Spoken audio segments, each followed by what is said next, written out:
Good evening and a warm welcome to our first lecture within the series The New Man. My name is Margarete Vöhringer and I work for the Pilecki-Institut in Berlin. I'm responsible for the Exercising Modernity program, a part of which is today's lecture. The topic of today's lecture will be one of the greatest obsessions of the 20th century, the idea of the new man. And in this lecture series, we will be presenting different forms of this concept of a new man. We will be discussing these concepts in order to draw your attention to the area of social sciences, but also to try to analyze how the concept of the new man and the new humanity was perceived also in terms of architectural design and artistic means. We also would like to deal with issues like politics of the body, etc. Today's lecture will be delivered by Professor Margarete Vöhringer. She is a professor of art and media, and since 2017, she's been teaching at the Georg-August-Universität in Göttingen, and she is professor of Materiality of Knowledge at the Department of Art History. She works on the edge of art and science, and also the history of exhibitions. In 2017, her book was published, Avant-garde and Psychotechnology, that is devoted to the Soviet Union. And this book is very closely linked to the topic of today's lecture. So a warm welcome to Professor Vöhringer. I am very happy that you're here with us. And before I will pass the word on to you, one brief remark. This lecture will be held in German. Karolina Golimowska is interpreting it into English. And one more remark, after the lecture, there will, of course, be the option of asking questions. If you would like to comment on something or have a question, please use the Q&A function at the bottom of your Zoom menu bar. The technical support, Marek Kowalczyk and Patryk Szostak are our technical support. I would like to thank them. And now the floor is yours, Professor Margarete Vöhringer. Thank you so much, Mrs. Jędrzejczyk, and also thank you to your colleagues for this invitation. I'm very happy that I can give a lecture within this series of lectures and talk about a topic that I've been dealing with for several years now. And the perspective for a social change that we're facing also now, I have been looking in this context on the year 1920 and the 1920s, and therefore also I always have to think about this period when we talk about the context or read about the context of illness, health, and the connection between the physical and the psyche, and also to talk about the human body and technology. So I will be linking and referring to these issues in the 1920s in my lecture, and I'm very much looking forward to discuss these issues with you afterwards. So the book that was presented here, I published already in 2007, and ever since I have been dealing with this issue from different angles, this issue of the new man and how this concept has been developed. The book was bringing together art and science in order to explain how the idea of the new man was supposed to be brought into life in the 1920s. And so this was my research, and which is rooted in the history of sciences. I will now share my screen with you so that we can start with the presentation and with today's topic. I hope you can all see this well, and I hope that I am also audible to everyone.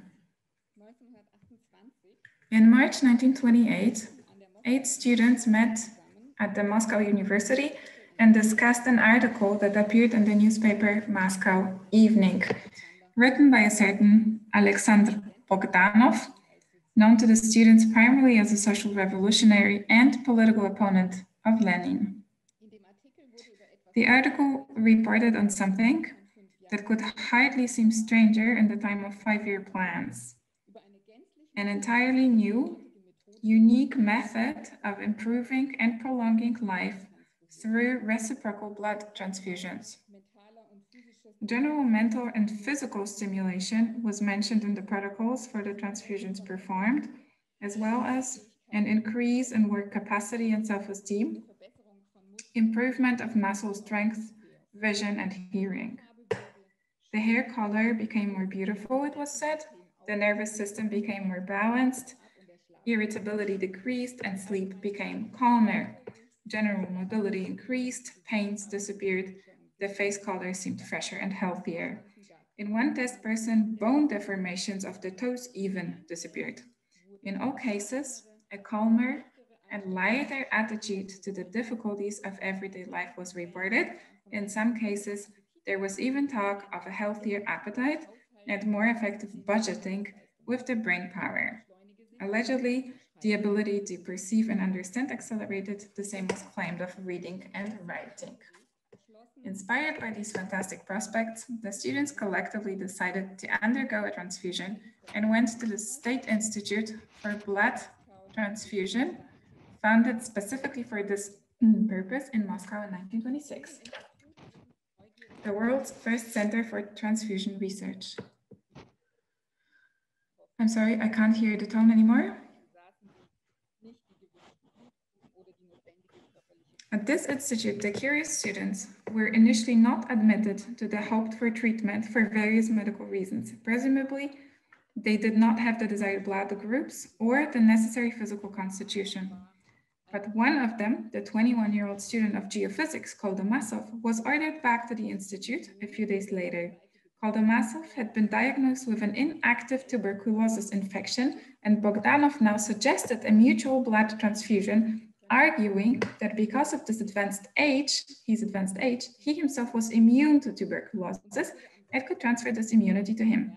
Both had the same blood group 0, and so on Saturday, March 24th, 1928, almost 1 liter of Koldomasov's blood was given to Bogdanov, and Koldomasov in turn received approximately the same amount from his donor. Although Bogdanov's strange experimental practice was first implemented in the post-revolutionary 1920s, it was a product of the socialist and scientific events around 1900. After years as a political activist in working class circles, Bogdanov had first published his blood transfusions in the science fiction novel The Red Star in 1908, a few years after the discovery of blood groups in 1901. In 1913 and 1917, the blood transfusions then appeared in Bogdanov's major philosophical work called Techtology, General Organization Theory. Directly in the wake of the October Revolution, however, his experiments did not develop further at first. Thus, scientific upheavals do not necessarily take place as a result of social upheavals. Rather, these two fields are sometimes more and sometimes less strongly intertwined. This becomes particularly obvious in times of social state of emergency, like in the 1920s. Today, I would like to linger a little longer on one thought, namely that a society promotes its sciences as much as the latter should allow its social environment to develop in the first place. The early Soviet Union is a good example of this, since the role of the sciences has probably never been discussed and regulated more openly than here. With initially quite unique consequences, new experiments, rapid application of unproven procedures, interdisciplinary projects, holistic healing methods. Alexander Bogdanov is a central starting point in this context, since he, as Lenin's only serious rival, nevertheless took the organization of the sciences in Russia into his own hands and co-founded the Socialist Academy in Moscow in 1917 and headed it until 1923. I will first present Bogdanov's medical activities, then go into the areas that seemed central to the Socialist Academy: pedagogy, ergonomics, and eugenics, and finally present connections between these seemingly so different fields of knowledge. The aim is to show that what consequences the disciplinary location of a new experimental culture like Bogdanov's has for an understanding of scientific upheavals, and that the sciences not only reflect social change, but can also thwart it.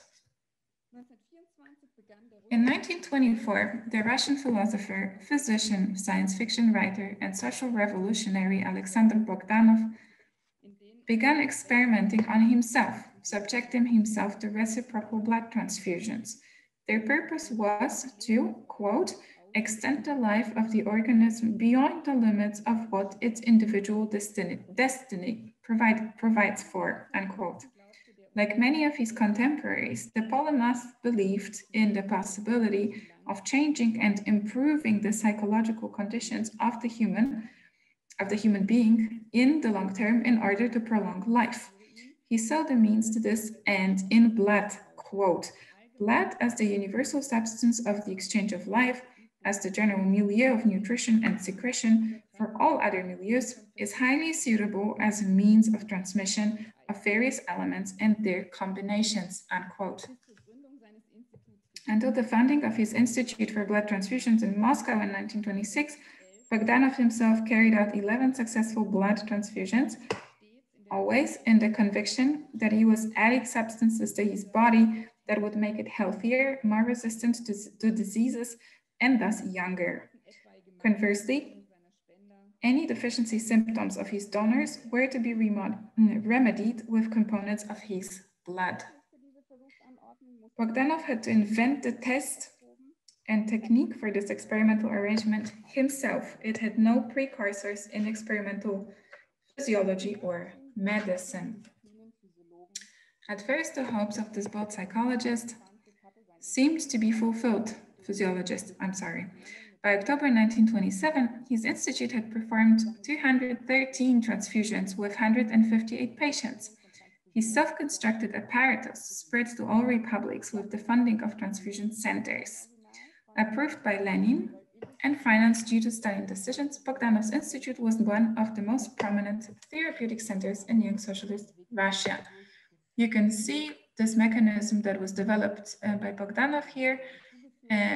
It was a direct transfusion, which means that both the donor and the receiver of the blood lie next to one another and receive the blood directly from one another without any station in between. So Stalin financed this research, and this institute was one of the most prominent institutes in socialist Russia. Medical research into blood transfusion was thus on the greatest political interest, and the founding of an independent institute made it possible, according to Bogdanov, to speed things up. But what was there to be sped up? In the mid-1920s, in addition to accelerated industrialization, the Soviet Union was faced with the transformation of peasants into workers. You all surely know the talk of the new men, who on one hand had to create the new social form of socialism, and at the same time was to be an effect of the new, not yet existing world. Only the human sciences seemed capable of solving this paradoxical situation. Consequently, in 1925, the Socialist Academy of Sciences expanded its area of responsibility. Having previously, under Bogdanov's direction, seen itself as a kind of a discussion forum for social science and party ideological questions, it now established departments not only for mathematics and physics, but also for psychology, neurology, and biology. Here, above all, the practice-related disciplines were programmatically designed. Pavlov's reflexology as the basis for pedagogy, the occupational sciences as the application field of physiology and psychology, and finally, eugenics as the application field of genetics. In view of the lack of socialist inhabitants of the new society, they all dealt with the question of how the environment and the organism influenced one another, which led, not least in 1924, to the decision of the Central Scientific Authority, Glavnauka, to staff the newly founded biological departments exclusively with Lamarckists. The latter were convinced that acquired traits could be inherited, and thus the inheritance was not constantly passed on, a thought that was quite understandable for the socialist revolutionaries who wanted to distance themselves from their past. I would now like to briefly present the most significant approaches in this context. Like the human images of the French Homme Nouveau or Nietzsche's Übermensch, Homo Sovieticus was characterized by an unshakable belief in the optimizability of man. But one thing was new. Instead of educating him to be a better man, his self-education was claimed. The reflex theory of the physiologist Ivan Pavlov, who was the first Russian to receive a Nobel Prize in 1904, seemed to be particularly well suited to this. Pavlov has worked out the so-called conditional reflexes, which, unlike the unconditional, innate reflexes, could be learned regardless of the origin of each person. For Pavlov, a conditional reflex was the result of a distant stimulus that was combined with an unconditional reflex. Here you can see Pavlov's dog from a documentary by Sedlov Pudovkin that was released in 1926 and was intended to make the theory of reflexes understandable to the broad masses.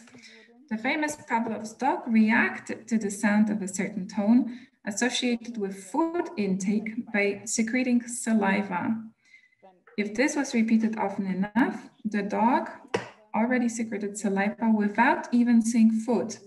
His reaction behavior became faster and faster, but above all, the dog reacted immediately without thinking. Similarly, the film claimed that children also learned to eat, wash, and even perform less enjoyable responsible tasks, such as washing dishes, in this way. Here you can also see a shot from the film based on Pavlov's theory, the mechanics of the brain. Only through constant repetition and practice was it possible to turn uncouth nature boys into cultured socialists. Moreover, these socialists emerged involuntarily, almost automatically, through Pavlovian conditioning. And these photos of the children here you can see a boy before you could see a kid sitting at the table.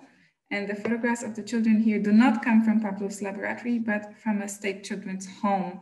Thus, the relinquishment of personal responsibility and thus nationalization of control was understood as liberation, while at the same time self-education was propagated. Alexandra Kollontai, a central figure in the Soviet women's movement, implemented the wishes of the new woman in the wind of the new men. She tried to improve the role of women in society by demanding a new love behavior. Quote, a union of affection and comradeship would only come about through the constant change of sexual partners driven by passion and without domestic servitude, unquote. Only by pursuing the fulfillment of her free physical desires could the new woman develop as a communist. Reproduction, on the other hand, would be organized by the state independently of individual interests and according to hygienic criteria, as well as childcare and upbringing. The latter in particular should not remain a wishful thinking. If one believes Kollontai, Soviet children actually came into state hands And there were infant homes, daycare centers, kindergartens, children's colonies, hospitals, and recreation centers for sick children, restaurants, breakfast and lunchtime meals at school, free distribution of textbooks, warm clothing, shoes, etc. That was a quote. One of these homes in Moscow called itself Children's Home Laboratory and carried out this desired self-education in a scientific and especially economic way using psychoanalysis. This had, after all, taught that, quote, in the human psyche, besides the conscious soul life, there is the great realm of the unconscious, unquote, and in order to study it and promote its development, one did not need to do anything else but to do nothing in the education of children. Instead of pretending to teach them behavior, morality, consideration, and understanding, the biologically based infantile sexuality of the new children was given free rein, and this also meant developing their cleanliness. There were no orders, no punishments, and no caresses. The educators were mainly concerned with observing the children and making character sketches, diaries, or notes. Quote, on physical activities, the number of hours of sleep during day and nighttime, the condition of the skin, appetite, and mood, unquote. This other form of education was no longer called pedagogy, but pedology from 1923 onwards. In addition to women and children, of course, the Soviet men were also exposed to the socialist attempts at self-improvement. The most generously endowed project for this was Alexei Gastev's ZIT, the Central Institute of Labor in Moscow. Gastev had founded his institute already in the early 1920s, in the first post-revolutionary phase of industrial restoration. After the Civil War, the private sector, which Lenin's new economic policy had limited, helped pre-revolutionary endeavors to develop, in some cases, faster than ever before. One of these developments was the spread of the scientific organization of work called NOT,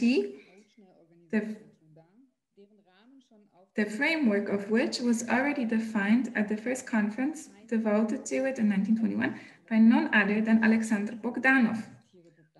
Quote from Bogdanov, a necessary basis of scientific organization is the work and results of psychophysiology, reflexology, work hygiene, and human fatigue, because only in this way is not only the requirements of economical management, but also the interests of working people taken into account, unquote. The latter, the energy balance of the worker, marked the central difference to American Taylorism and produced a large number of enterprises throughout the Soviet Empire, which tried, more or less successfully, to integrate all useful disciplines of industrial science for the purpose of occupational safety. In Moscow, Petrograd, Kazan, Kharkov, Kiev, Sverdlovsk, Rostov, Erivan, Minsk, Baku, and Tashkent, individual offices and entire laboratories for scientific research into work were set up at people's commissariats, institutes, universities, and academies. These reasons, the reasons for this boom in labor science are obvious. Three immense problems that had to be tackled at once: ailing industry, a mass of unqualified, mostly illiterate workers, and a paradoxical policy of reconciliation or reconciling businesses and social interests, industrialization, and socialism. Here, a photograph from of the ZIT Institute in Moscow that right now is seat of a bank, quarters of a bank. Gastev had developed the concept of the so-called ustanovka attitude, which expressed a double meaning. On the one hand, quote, installation, assembly, technical equipment, and on the other, attitude in the sense of subjective attitude, subjective perspective, unquote. In his practice, Gastev first analyzed the work processes through time and movement studies. Then he deconstructed the movements of his actors into minimal units. Each unit was trained individually and finally reassembled into the most effective work process possible. The result was man's cultural attitude, which meant both his involvement within the formal organization of the workspace and his psychological attitude.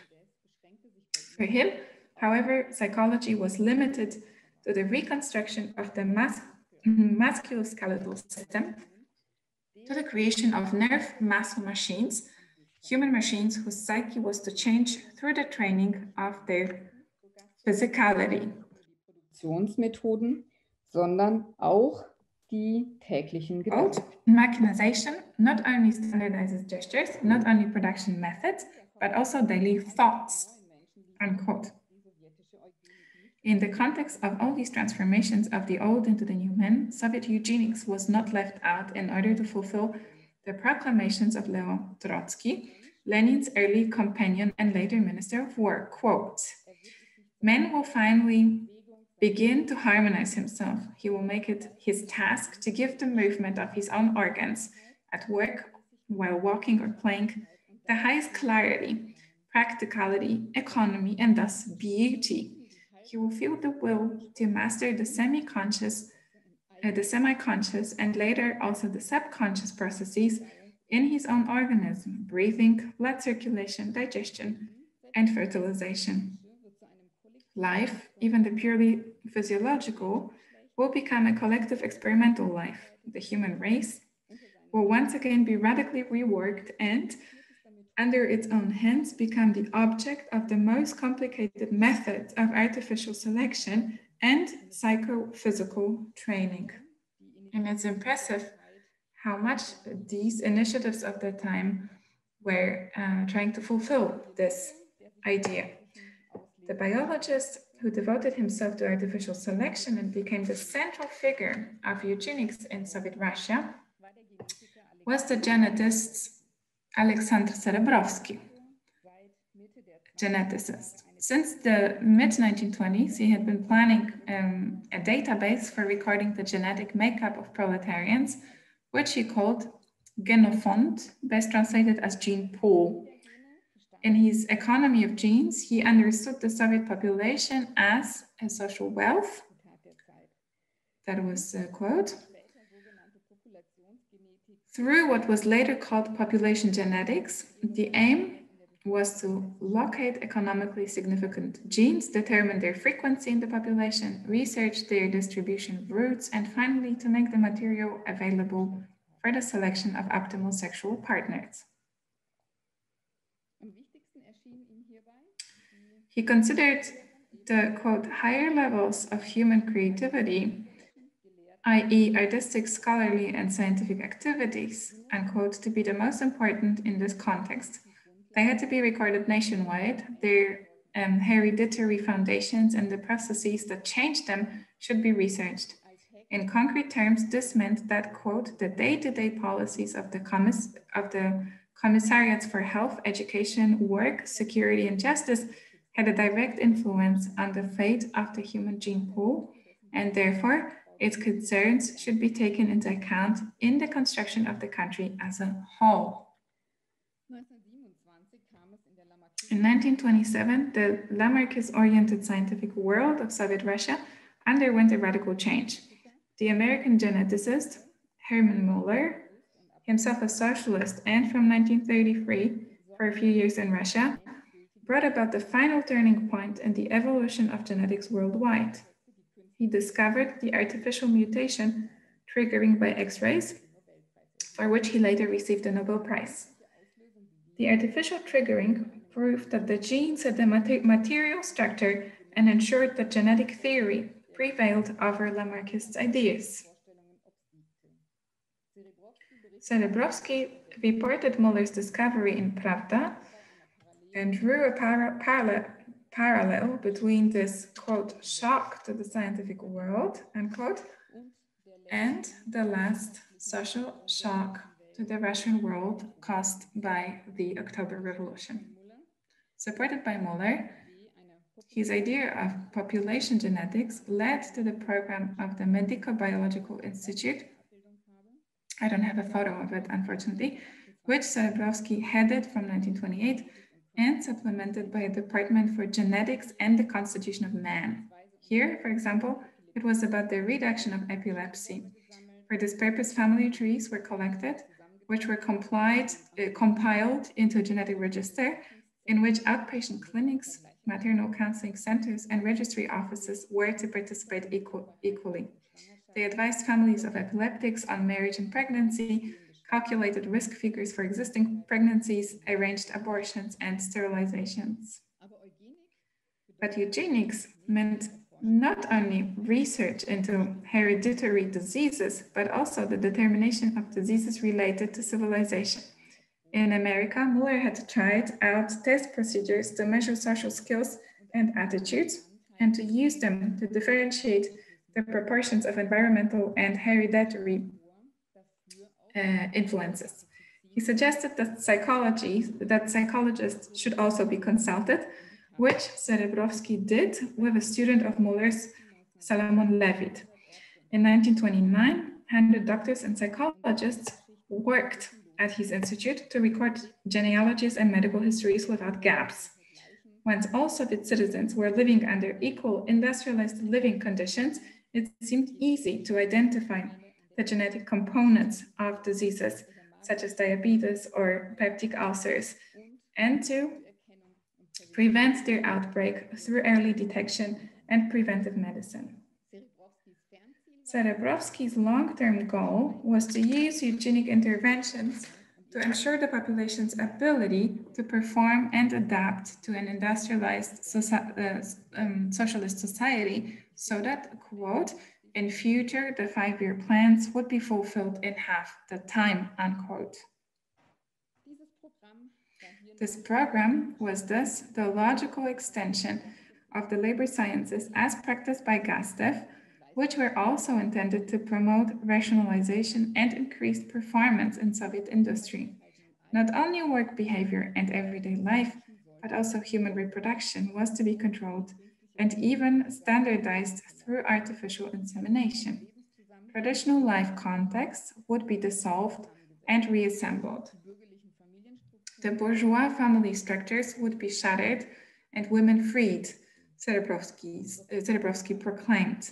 But even this practice did not reach its final implementation because the politically motivated criticism of the biologization of social concerns in the early 1930s led to a reorientation in eugenics. Now I would like to return to my opening story.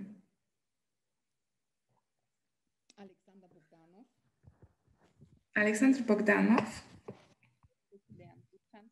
the inventor of circular blood transfusion, seemed to have foreseen this failure and made eugenics the starting point for his experiment. Quote, in the distant future, eugenics may create the advantage of better types, but for those who live now and in the near future, there are no great hopes for this. Are more radical and direct methods possible? Was the question he asked himself. To give an answer to this question was a circular blood transfusions as a justification for the need for a more rapid improvement in living conditions and images of men than eugenics could bring about. Bogdanov introduced the so-called Soviet burnout, which he considered to be a clinical picture created by the stressful post-revolutionary everyday life full of ups and downs, a world of, quote, simultaneous struggles of cultural patterns with all their ideological conflicts confused the average person, unquote, unbalanced the human psyche. But this was not a sudden or even Soviet phenomenon, but the result of industrialization and the division of labor.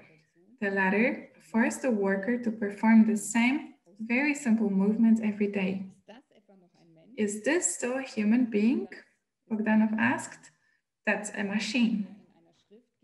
Bogdanov railed in a paper against Taylorism, which he polemically caricatured as a method or someone wants to develop a single finger into a record-breaking force.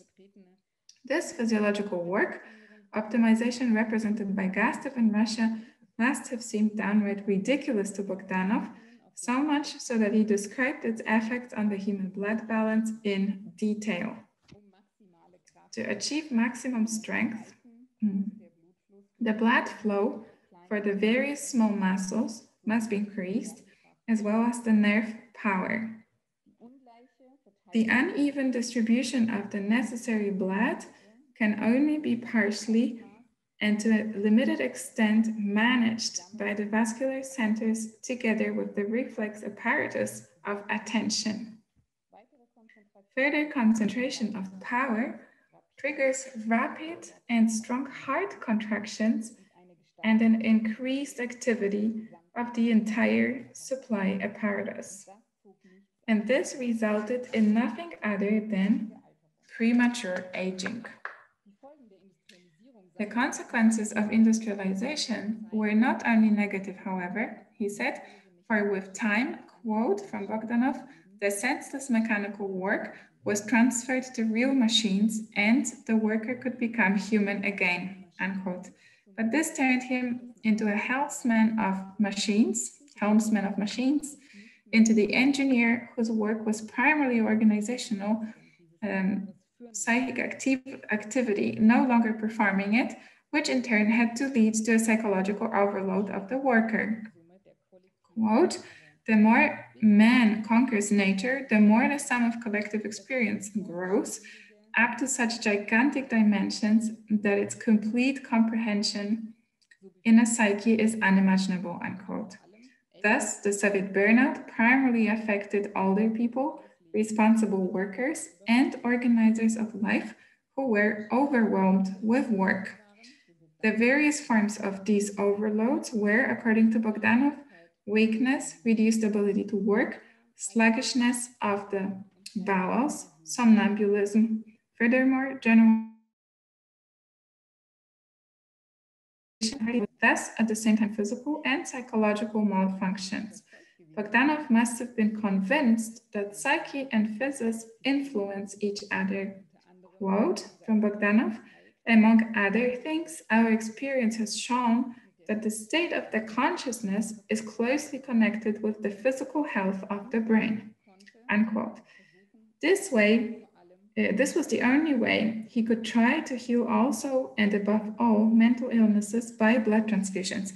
And how promising this procedure must have been when even the pedagogue Aaron Zalkind sent manic and depressive patients for transfusion treatment.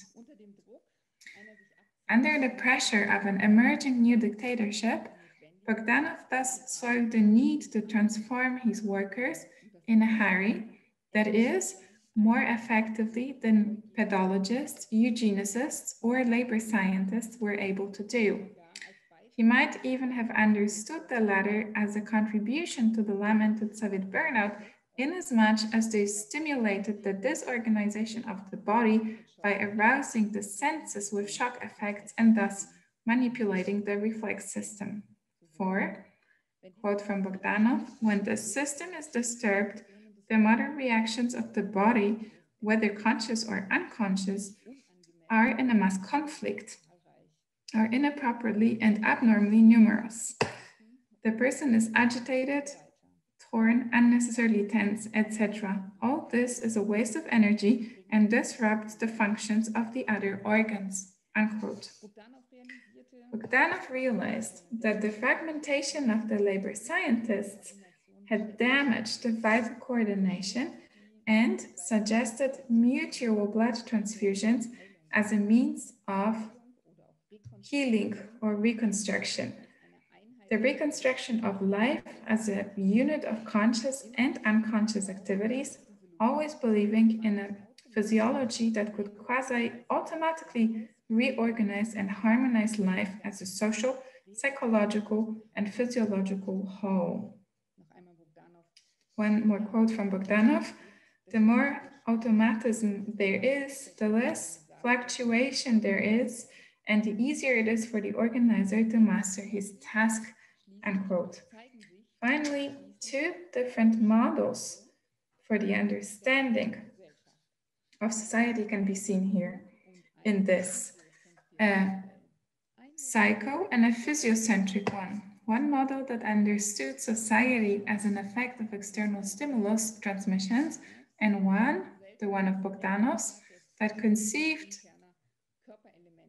of society as the result of the circulation of internal body elements, one that required impulses to transmit information, and one that allowed this information to emerge through a permanent flowing movement, society as a nervous phenomenon or as a collective blood count. Bogdanov imagined a procedure from plant biology for the composition of this blood picture. Quote, blood is a special tissue of the organism, and every transfusion must be understood as an animal grafting. Unquote. For man is a reflection of society, and a collectivized society naturally demanded a collective, a holistic human being.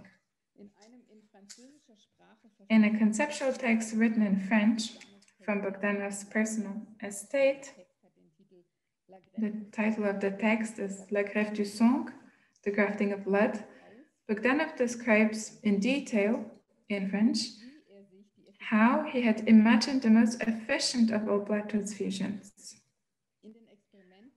In experiments on human subjects, the risk of air embolism can be completely ruled out.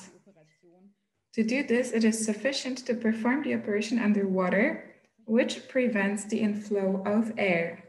One sits down opposite the two treated persons, uses two tubs, the shape and size of which makes it convenient to place the opposite forearms of the two patients on each side with the apparatus that connects the correlative veins.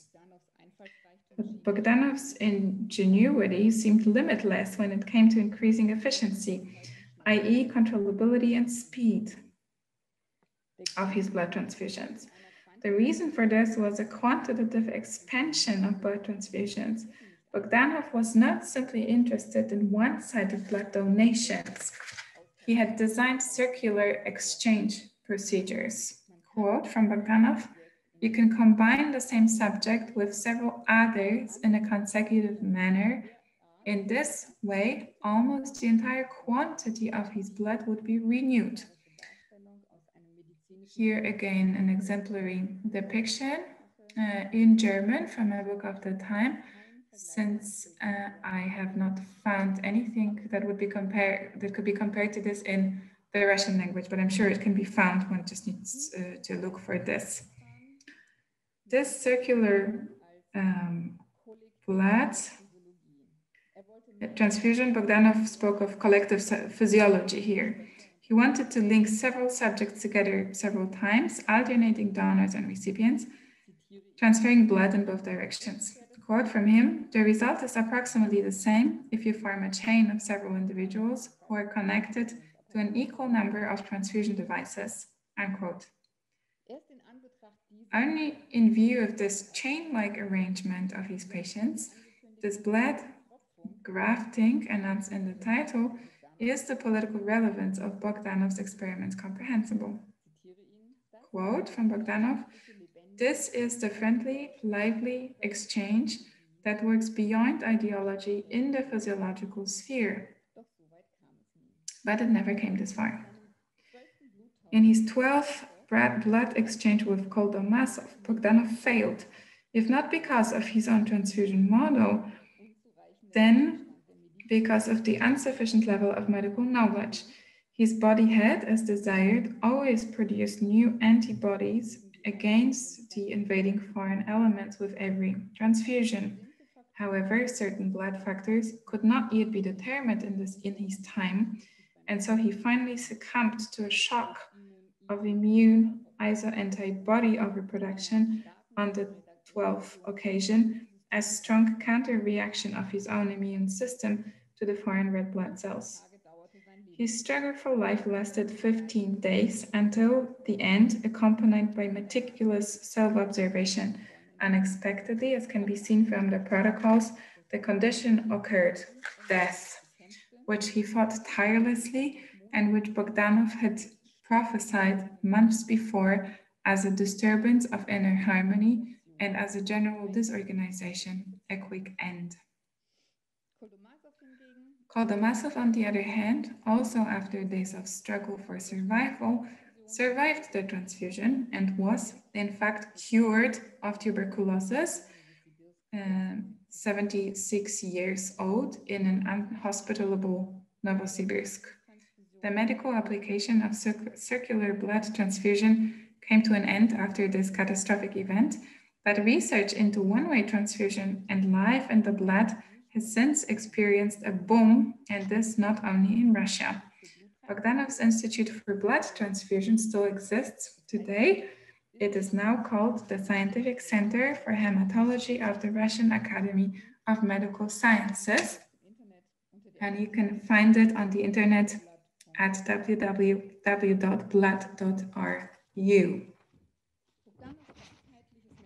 Bogdanov's holistic view of men contradicts the view that the new man has inscribed itself in history as a victim of industrialization trained for efficiency, automatism, and discipline, blindly trusting the sciences. At first, one might think that Bogdanov was an exceptional phenomenon, that he believed he was initiating a counter-movement to the labor sciences, but the fact that he was generously supported by Stalin and that his successors also sought natural panacea at the Institute for Blood Transfusions until the 1950s speaks against this explanation. It is obvious that occupational science was a disciplinary prerequisite for Bogdanov's research, as were eugenics and education. So this was necessary for his research on the blood transfusion techniques. He was working against the former, so the work research. He was ahead of eugenics, and pedagogy had to be supported. But it is also obvious that Bogdanov's holistic approach is completely unknown in contrast to Soviet ergonomics. And this despite the fact that he devoted himself to the social phenomena and problems of his time and negotiated the same scientific questions as the ergonomics, or perhaps for this very reason. Michel Foucault has described this phenomenon of the disappearing author also for the scientists who are trapped in the net of all those who talk about the same thing, contemporaries and their successors, trapped in a network that wraps them all in the spread of this huge structure without civil status called mathematics or history or biology. According to this, it is to understand how an individual, a name, can serve as a clue to an element or a group of things which, by integrating themselves into the context of discourses and the indeterminate network of forms, erase that very name. The Russian Revolution, like probably every major social upheaval, has thus triggered such a dense network of discourses that only the fewest scientific projects are visible within it, or only the loudest, only the approaches that are still practiced today, such as the labor sciences, and not the circular blood transfusions. But this will maybe change with the next social change. Thank you so much for your attention. Thank you so much for this very interesting talk. And now we have time for questions. If you have questions, you can ask them using the Q&A or F&A in the German version function on Zoom. I have the first question to you. How did the experiments of the scientification of so many areas of life, how did these attempts could be seen? How did they were they reflected in the world of art? For example, in the way all artists talked about experiments, there are many examples here. Fortschenkung with the experimental photography, with weird perspectives, with fragmented shots, so that there were no longer perspectives that could be perceived linear or concise, comprehensive. So it was an attempt to perceive reality as something very much fragmented. Then we had architects who, for example, developed instruments like Nikolai Lavovsky, who had the laboratory for psychological architecture, also in Moscow. There were experiments with students, like he made these experiments together with students, Vladovsky. So and this was supposed to develop a very different perspective on architecture in the urban environment, so a new view on it. That was the aim of this science, and these experiments with the human cognition, cognitive experiments, were conducted together with the students, and there were also tests or entry exams for the students who could be a part of these experiments. And so the attempt was to submit only the most talented students to this area of experimental architecture. And at the beginning, this was considered as a crazy development of art, but at the end, it turned out to be a serious scientific approach.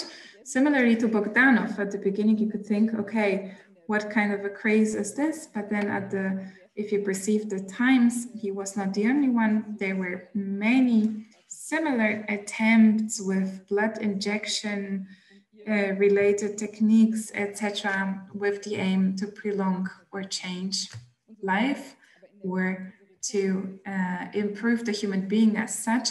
So, but with these experiments, very often there were very particular scientific relations and perspectives. So that's interesting to notice.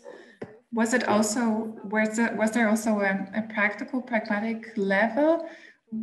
For example, in terms of architecture, was the result of all this science, particular buildings that were built? I would have to do more research on this. I know that Ladovsky built some of his patterns were built.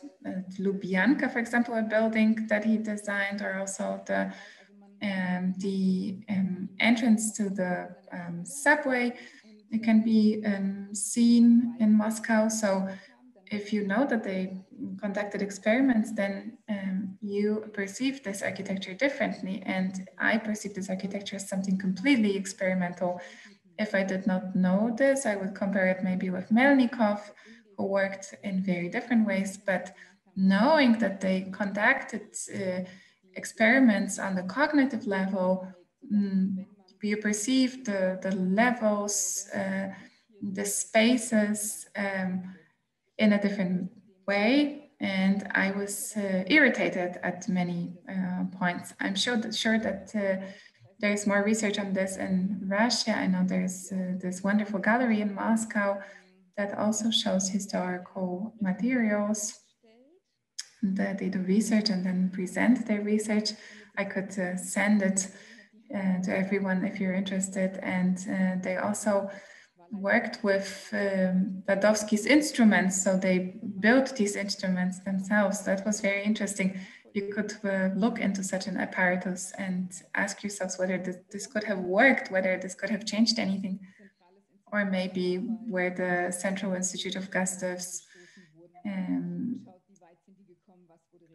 it can be researched, and many of this has been conducted. Rodchenko photographed, and he survived the Stalinism era, and he was able to work afterwards also with his radical new photography. He apparently adjusted himself as well, but I don't think he had to adjust this much. And then Svedor Budovkin, who was the director of the film based on Pavlov's writing. I don't know if you can, in the meantime, see it on the internet, but he worked with the optics of a camera. He opened and closed it. And he did it because he believed that he could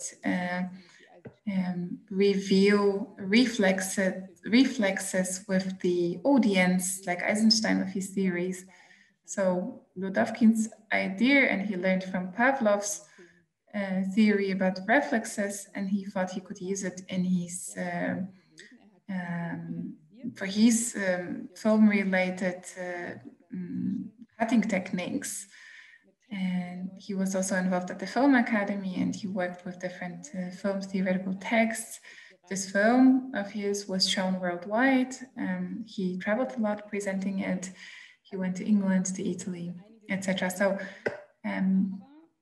many of the projects were conducted, were realized, were built, but I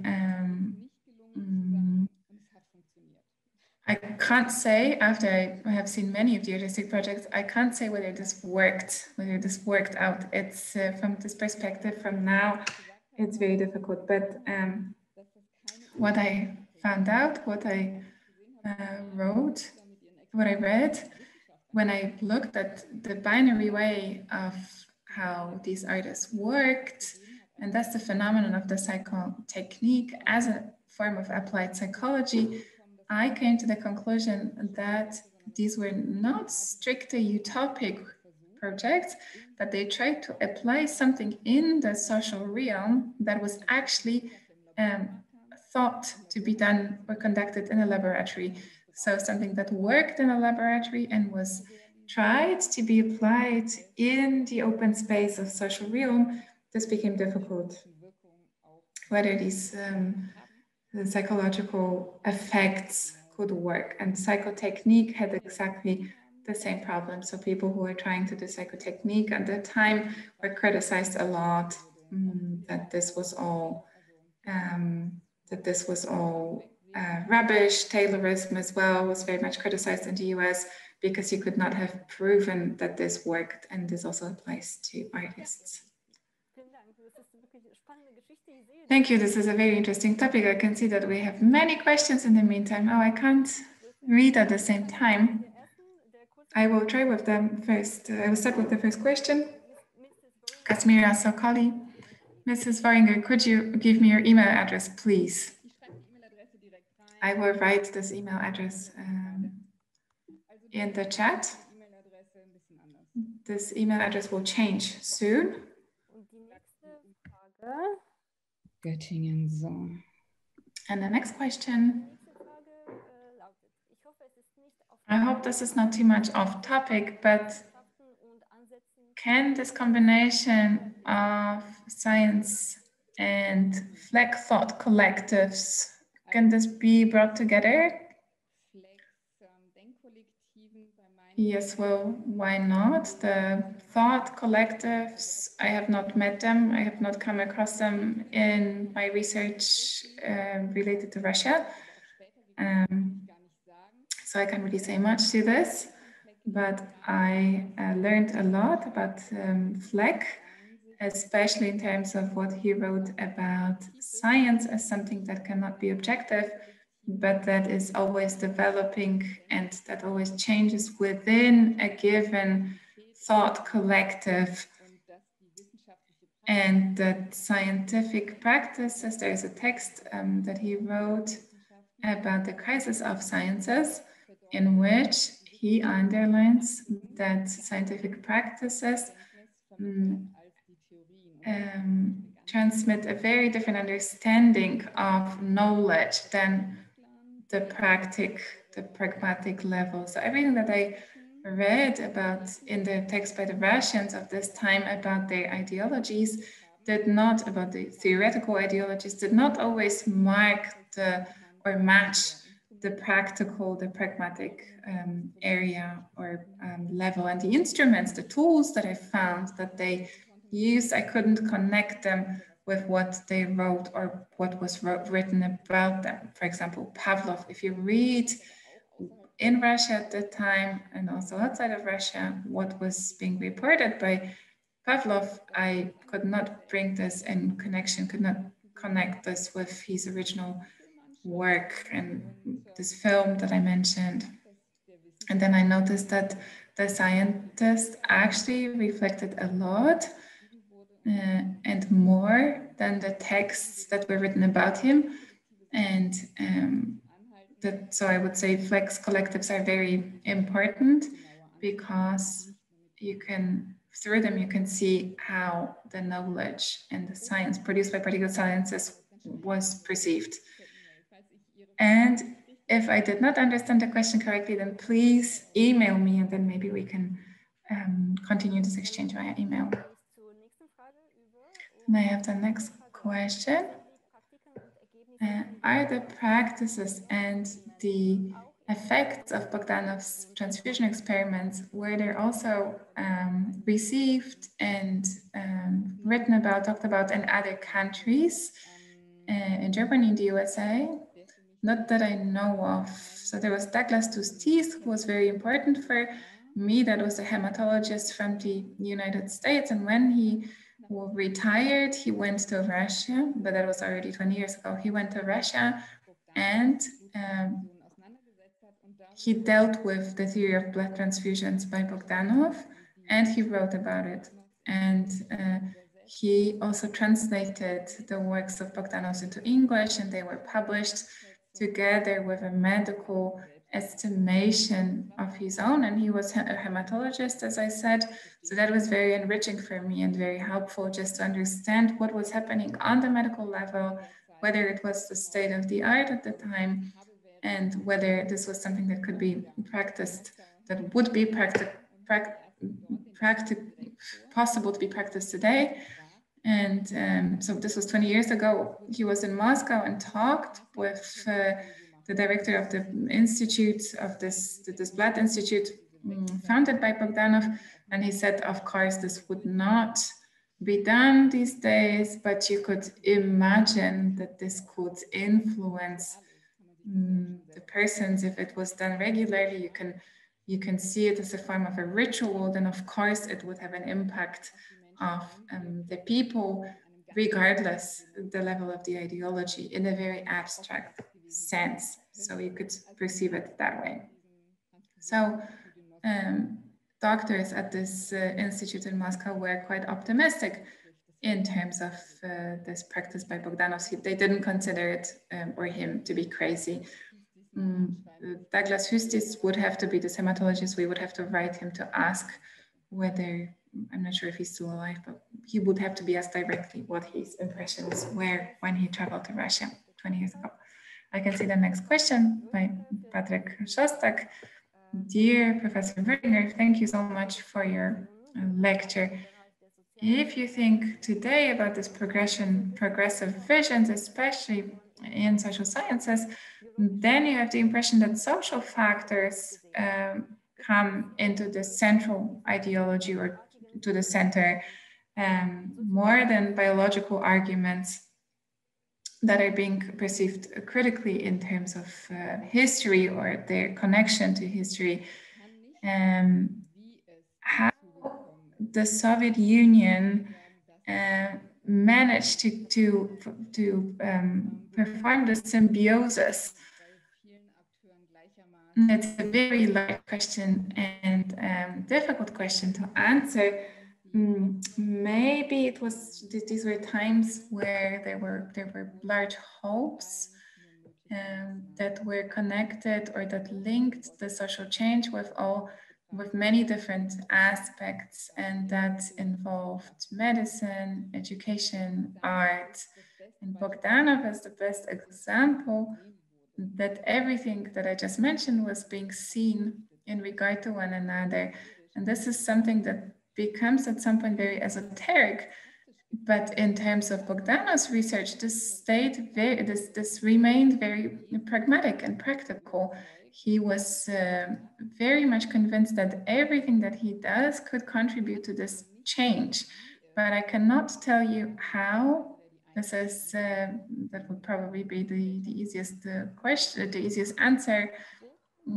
This social upheaval, social change, and this spirit of thinking, and that in Russia everything was that there was a shadow of this on everything: body, psyche, society, technology. Everything seemed to be related to one another when one follows this way of thinking.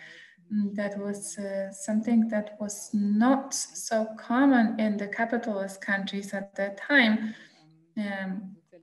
Although some of the important figures of science were in contact with Russian scientists. But then in Russia at the time, this science drifted in, as I said, in a different direction. You could, Boris Roy, you could mention Boris Roy, the philosopher, who said that in Russia, it was all the time, it was always, Russian scientists always tried to apply everything that was invented by the world outside of Russia. And if you think about Peter the Great, or the Marxism, or maybe the scientific approach that partly approached or came from the West, and that were never put into practice, this non-genuine ideas, but there was always someone in Russia who tried to apply them, and Boris Kreutz would be possibly be explainable through his theories that Russia was always placed between the West and Asia, and because of this position and location, there was certain radicalism in there that was not visible, or that did not exist in the West. That was an attempt to answer this huge question. I can see many more questions. And now I have the difficulty, what should I choose? So I will choose 2 questions and pass them on to you, and the other questions we will send to you over via email. Yeah, please, you decide. I can't see all the questions, so maybe with Mr. Falk. Bogdanov's approach to connect everything with everything, so beginning with human blood and the universe. If you read Technology, maybe you will understand better what I'm thinking of here, and his criticism on non-holistic approaches. And you cannot compare it with psychosomatic, because he did not refer to this, but for him, these were like non-mechanical ways of perceiving human body as a machine in the times that Bogdanov devoted his science towards.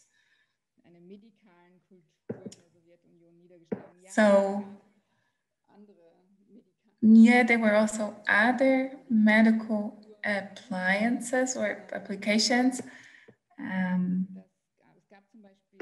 whether you could call it a medical culture, I'm not sure, as in the question, but for example, there was this theory that a particular hormone could be injected into pregnant women's blood. This was a hormone that was supposed to make them feel better, happier.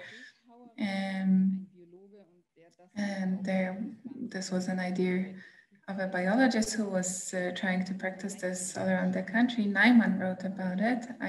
Oliver Nyman, I think. I'm not sure about the first name. So there were such rather extraordinary practices that were not, yeah, I mean, we had some of these attempts on medical level. We can exchange, we can have a further exchange via email if you like. The question, as our audience cannot see them, it was about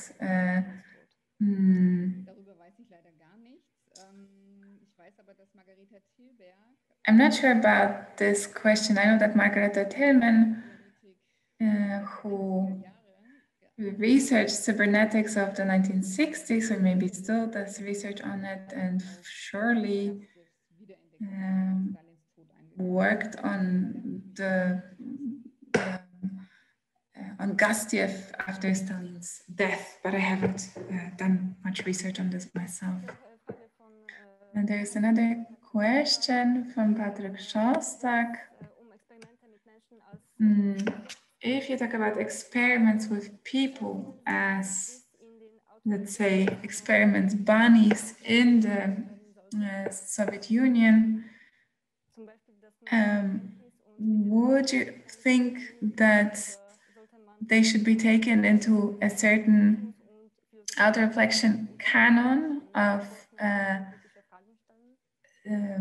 sciences? I'm not sure if I understand the question. What is an auto-reflection canon of strict sciences? Maybe we can also clarify this via email because I can't understand the question clearly.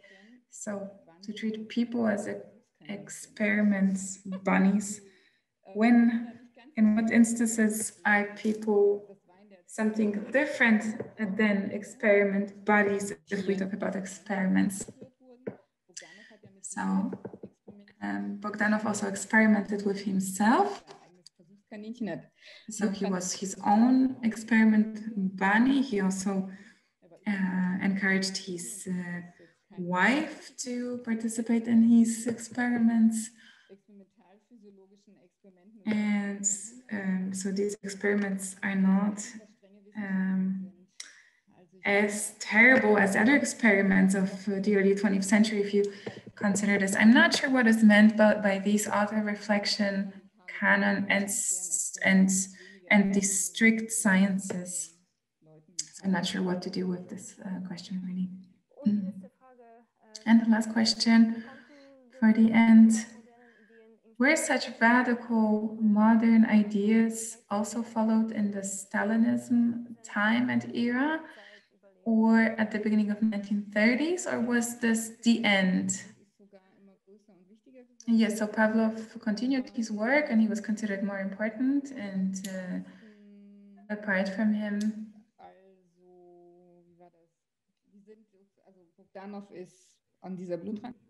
Bogdanov died due to this blood transfusion, and his followers were looking for a universal healing methods that could heal all diseases, and under Stalin this is being continued. I would confirm that in the Stalin era, what was started by the avant-garde of the 1920s was continued, because, I mean, he of course developed new names for this.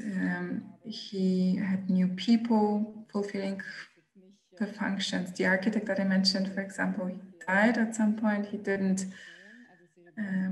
Serebrovsky landed in, or Bechterev also, in this purification mechanism.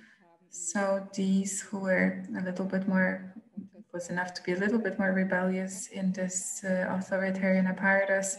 So these could not work, could not continue with their work. But I wouldn't see here a breakthrough. There were new structures that were developed and new stuff, but the idea of the efficient worker was continued. I almost missed one question, but I now can see it again. Adrian Baer is asking, thank you so much for the lecture. Michel Houellebecq describes in his novel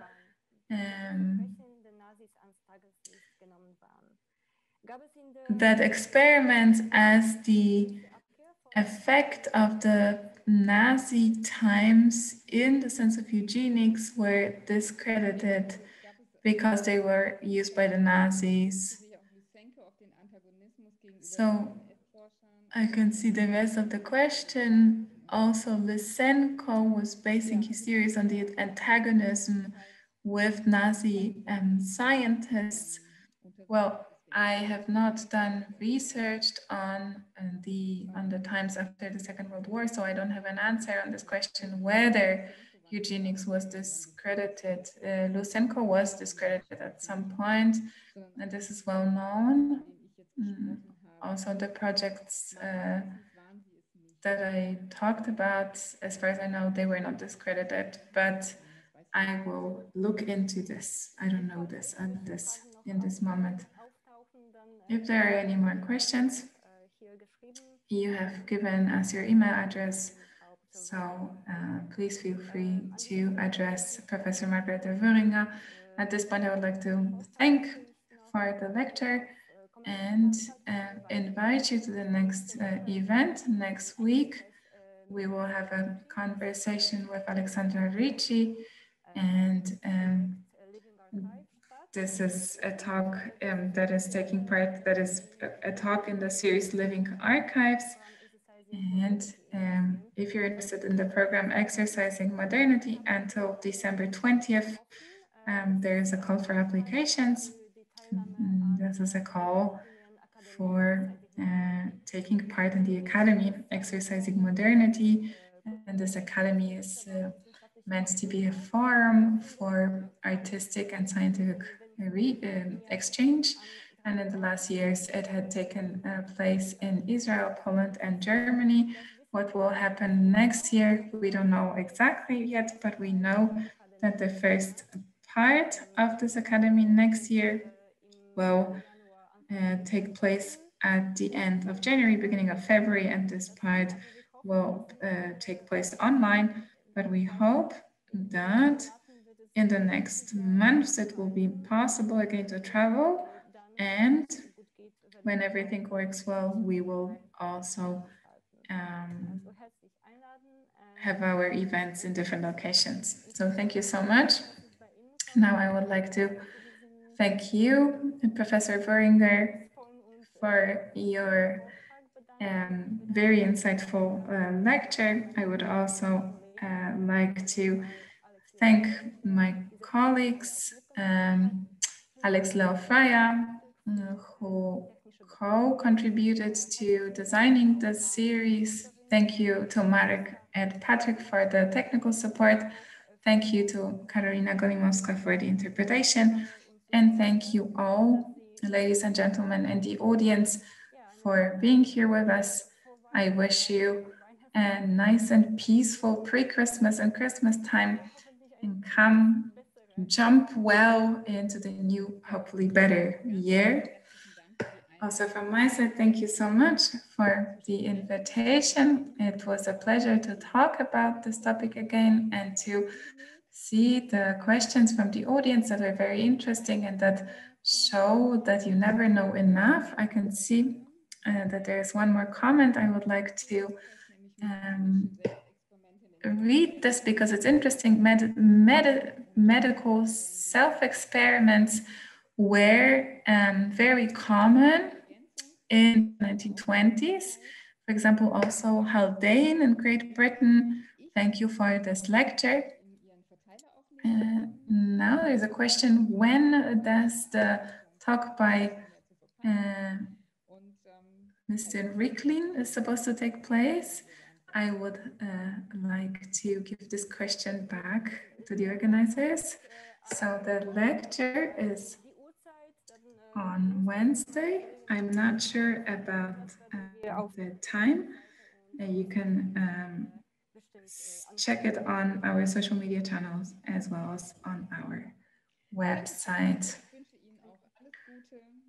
The talk with Mrs. Ricci. Thank you so much. Thank you for the program. I'm glad that we got to know each other, and see you soon. Bye.